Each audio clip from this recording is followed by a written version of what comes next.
మామ, నేను వరల్డ్లో మోస్ట్ హార్డ్ వర్కింగ్ పర్సన్. నువ్వా? నువ్వు సోఫా నుంచి లేవాలంటే కూడా ఆలోచిస్తావు కదరా. అదే నా హార్డ్ వర్క్ రా. ఆలోచించడం కూడా ఒక పనే.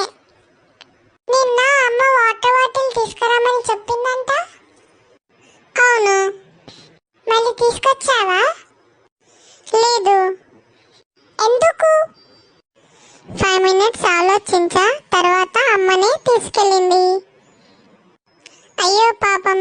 ఇంకా నా ఫోన్ ఛార్జింగ్ 1% ఉంది. మరి ఛార్జింగ్ పెట్టవా?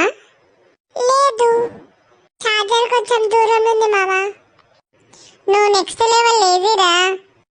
లేజీగా ఉండడం కూడా ఒక ఎనర్జీ సేవింగ్ మూడ్ రా.